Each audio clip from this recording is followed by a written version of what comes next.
दीवार से सिर टिकाकर अंकिता शून्य में ताक रही थी। रोते रोते उसकी पलकें सूज गई थीं। अब भी कभी कभी एक आध आंसू पलकों पर आता और उसके गालों पर बह जाता। पास के कमरे में उसकी भाभी दहाड़े मार मार कर रो रही थीं। भाभी की बहन और भाभी उन्हें समझा रही थीं। भाभी के दोनों बच्चे ऋषि और रिनी सहमे हुए से माँ के पास बैठे थे। भाभी का रुदन कभी उसे सुनाई पड़ जाता। बुआ अंकिता के पास बैठी थीं और भी बहुत से रिश्तेदार घर में जगह जगह पर बैठे हुए थे। अंकिता का भाई और घर के बाकी दूसरे पुरुष अर्थी के साथ शमशान घाट अंतिम संस्कार करने जा चुके थे। अंकिता की आंखों से फिर आंसू बह निकले। माँ तो बहुत पहले ही उन्हें छोड़कर चली गई थीं। पिता ने ही उन्हें माँ और बाप दोनों का प्यार देकर पाला। उनकी उंगलियां पकड़कर दोनों भाई बहन ने चलना सीखा। इस लायक बने कि जिंदगी की दौड़ में शामिल होकर अपनी जगह बना सकें। और आज वही पिता अपने जीवन की दौड़ पूरी कर इस दुनिया से चले गए। वह पिता की याद में फपक पड़ी।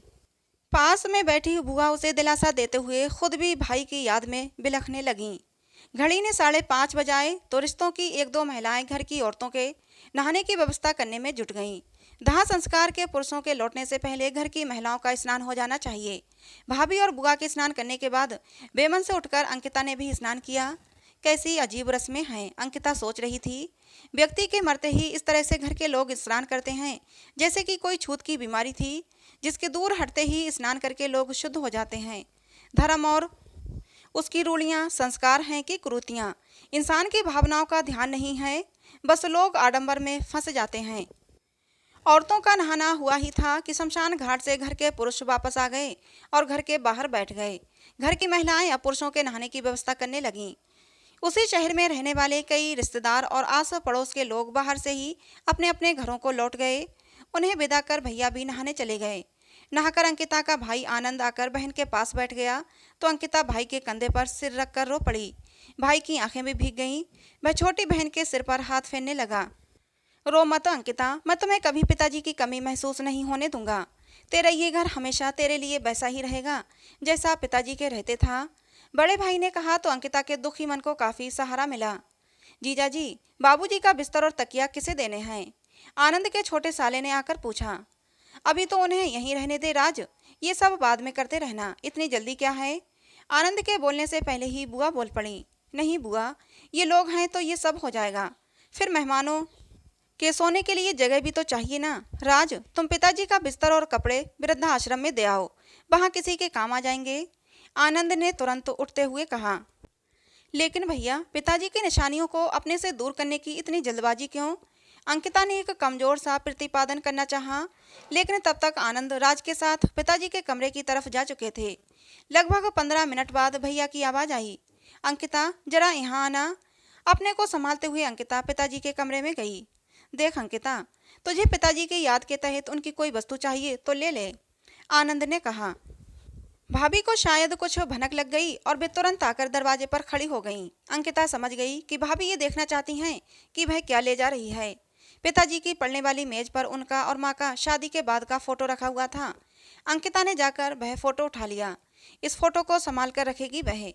पिताजी की सोने की चैन और 2 अंगूठियाँ फोटो के पास ही एक छोटी सी ट्रे में रखी थीं, जिन्हें माँ ने घर के खर्चे के लिए मिले पैसों में बचा बचा कर अलग अलग अवसरों पर पिताजी के लिए बनवाया था। चूंकि ये चैन और अंगूठियां माँ की निशानियां थीं, इसलिए पिताजी इन्हें कभी अपने से अलग नहीं करते थे। अंकिता ने फोटो को कसकर सीने से लगाया और तेजी से पिताजी के कमरे से बाहर चली गई। जाते जाते उसने देख लिया कि भाभी की नज़रें ट्रे में रखी चीज़ों पर जमी हैं और चेहरे पर एक राहत का भाव है कि अंकिता ने उन्हें नहीं उठाया। उसके मन में एक वितृष्णा का भाव पैदा हुआ कि थोड़ी देर पहले भैया के दिलासा भरे शब्दों में कितना खोखलापन था। उसे ये समझ में आ गया।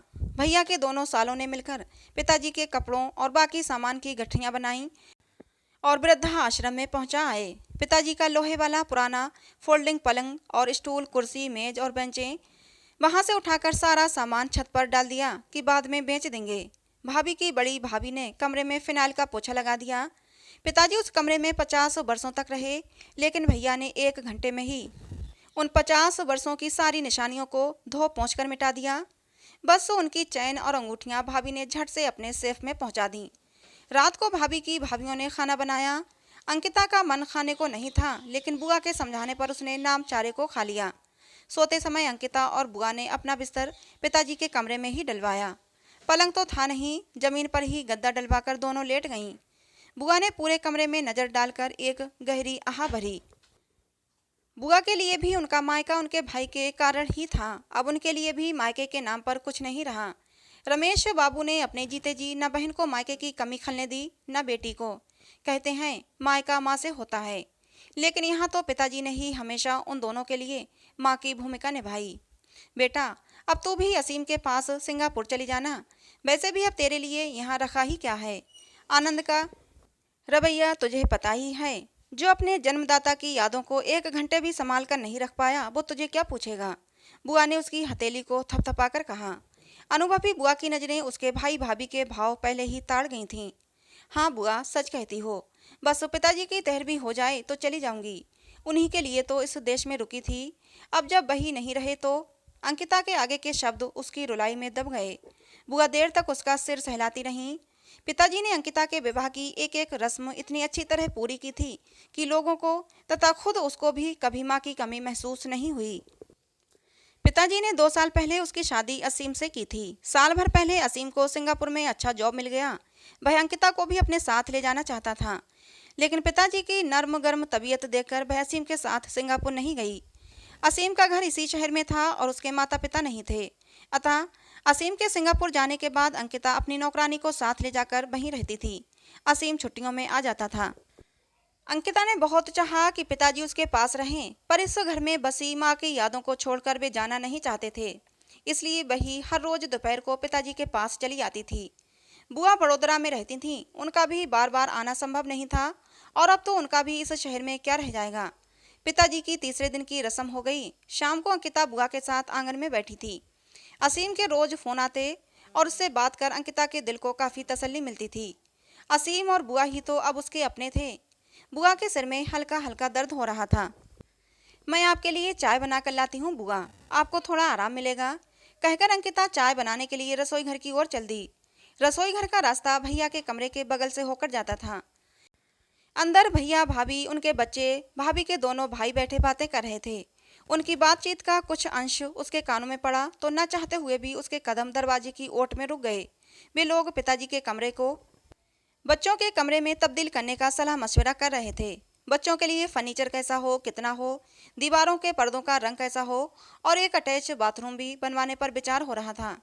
सब लोग उत्साह से अपनी अपनी राय दे रहे थे। बच्चे भी पुलक रहे थे। अंकिता का मन खट्टा हो गया। इन बच्चों को पिताजी अपनी बाहों और पीठ पर लाद लाद कर घुमा करते थे।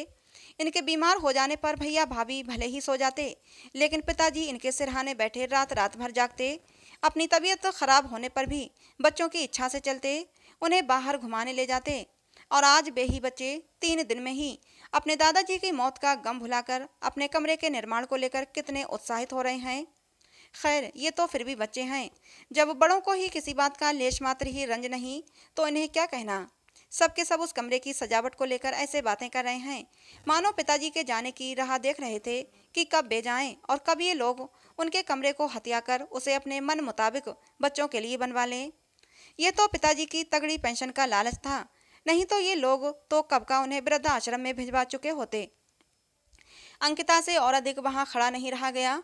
उसने रसोई घर में जाकर चाय बनाई और बुआ के पास आकर बैठ गई। पिताजी की मौत के बाद दुख के 8 दिन 8 युगों के समान बीते। भैया भाभी के कमरे से आती खिलखिलाहटों की दबी दबी आवाज़ों से घावों पर नमक छिड़कने का सा एहसास होता था, पर बुआ के सहारे वे दिन भी निकल ही गए।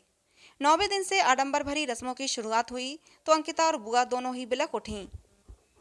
9वें दिन से रूढ़िवादी रस्मों की शुरुआत के साथ श्राद्ध पूजा में पंडितों ने श्लोकों का उच्चारण शुरू किया तो बुआ और अंकिता दोनों की आंखों से आंसुओं की धाराएं बहने लगीं।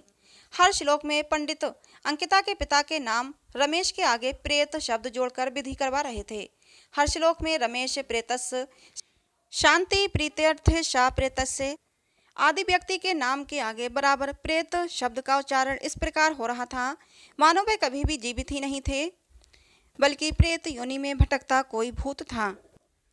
अपने प्रियजन के नाम के आगे प्रेत शब्द सुनना उसकी यादों के साथ कितना घृणित कार्य लग रहा था।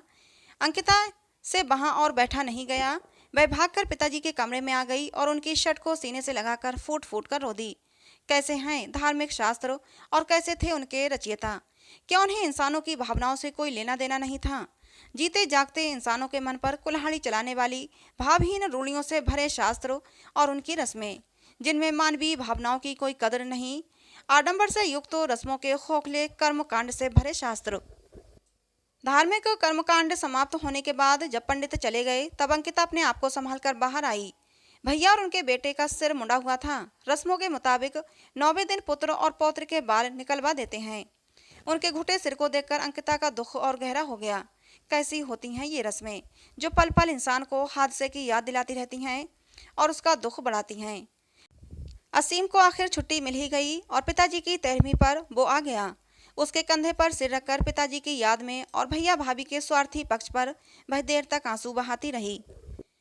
अंकिता का मन बिल्कुल नहीं लग रहा था उस घर में रुकने का, लेकिन पिताजी की यादों की खातिर वह रुक गई। 13वीं की रस्म पर भैया ने दिल खोलकर खर्च किया। लोग भैया की तारीफें करते नहीं थके कि बेटा हो तो ऐसा। देखो पिताजी की याद में उनकी आत्मा की शांति के लिए कितना कुछ कर रहा है। दान पुण्य अन्नदान। 2 दिन तक सैकड़ों लोगों का भोजन चलता रहा। लोगों ने छक्कर खाया और भैया भाभी को ढेरों आशीर्वाद दिए। अंकिता, असीम और बुआ तटस्थ रहकर ये तमाशा देखते रहे। वे जानते थे कि ये सब दिखावा है, इसमें तनिक भी भावना या श्रद्धा नहीं है। ये कैसा धर्म है जो व्यक्ति को इंसानियत का पाठ पढ़ाने के बजाय आडंबर और दिखावे का पाठ पढ़ाता है, ढोंग करना सिखाता है। जीते जी पिता को दवाइयों और खाने पीने के लिए तरसा दिया और मरने पर कोरे दिखावे के लिए झूठी रस्मों के नाम पर ब्राह्मणों और समाज के लोगों को भोजन करा रहे हैं। सैकड़ों लोगों के भोजन पर हजारों रुपये फूंक कर झूठी वाहवाही लूट रहे हैं, जबकि पिताजी कई बार 2 बजे तक एक कप चाय के भरोसे तक भूखे रहते थे। अंकिता जब दोपहर में आती तो उनके लिए फल, दवाइयाँ और खाना लेकर आती और उन्हें खिलाती थी। रात को कई बार भैया व भाभी को अगर शादी या पार्टी में जाना होता था तो भाभी सुबह की 2 रोटियां एक कटोरी ठंडी दाल के साथ थाली में रखकर चली जाती। तब पिताजी या तो वही खा लेते या उसे फोन कर देते। तब वह घर से गर्म खाना लेकर आती और उन्हें खिलाती। अंकिता सोच रही थी कि श्राद्ध शब्द का वास्तविक अर्थ होता है श्रद्धा से किया गया कर्म, लेकिन भैया जैसे कुपुत्रों और लालची पंडितों ने उसके अर्थ का अनर्थ कर डाला है। जीते जी पिताजी को भैया ने कभी कपड़े, शॉल, स्वेटर के लिए नहीं पूछा। इसके उलट अपने खर्चों और महंगाई का रोना रोकर हर महीने उनकी पेंशन हड़प लेते थे। लेकिन उनकी 13वीं पर भैया ने खुले हाथों से पंडितों को कपड़े, बर्तन आदि दान किए। अंकिता को याद है उसकी शादी से पहले पिताजी के पलंग की फटी चादर और बदरंग तकिए का कवर। विवाह के बाद जब उसके हाथ में पैसा आया, सबसे पहले उसने पिताजी के लिए चादरें और तकिए के कवर खरीदे थे। जीवित पिता पर खर्च करने के लिए भैया के पास पैसा नहीं था, लेकिन मृत पिता के नाम पर आज समाज के सामने दिखावे के लिए अचानक ढेर सारा पैसा कहाँ से आ गया। असीम ने 2 दिन बाद के अपने और अंकिता के लिए हवाई जहाज के 2 टिकट बुक करा दिए। दूसरे दिन भैया ने कुछ कागज अंकिता के आगे रख दिए। दरअसल पिताजी ने वह घर भैया और उसके नाम पर कर दिया था। अब तुम तो असीम के साथ सिंगापुर जा रही हो और वैसे भी असीम का अपना खुद का भी मकान है। तो भैया ने बात आधी छोड़ दी, पर अंकिता उनकी मंशा समझ गई। भैया चाहते थे कि वह अपना हिस्सा अपनी इच्छा से उनके नाम कर दे ताकि भविष्य में कोई झंझट ना रहे। हाँ भैया, इस घर में आपके साथ साथ आधा हिस्सा मेरा भी है। इन कागजों की एक कॉपी मैं भी अपने पास रखूंगी ताकि मेरे पिता की यादें मेरे जीवित रहने तक बरकरार रहें। कठोर स्वर में बोलकर अंकिता ने कागज भैया के हाथ से लेकर असीम को दे दिए ताकि उनकी कॉपी करवा सके। और हाँ भाभी, माँ के कंगन पिताजी ने तुम्हें दिए थे, अब पिताजी की अंगूठी और चैन आप मुझे दे देना निकाल कर। भैया भाभी के मुंह लटक गए। दोपहर को असीम और अंकिता ने पिताजी का पलंग, कुर्सी, टेबल और कपड़े वापस उनके कमरे में रख दिए। नया गद्दा पलंग पर डलवा दिया। पिताजी के कमरे और उसके साथ लगे अध्ययन कक्ष पर नजर डालकर अंकिता बुआ से बोली, मेरा और आपका मायका हमेशा यही रहेगा बुआ, क्योंकि पिताजी की यादें इसी जगह पर हैं।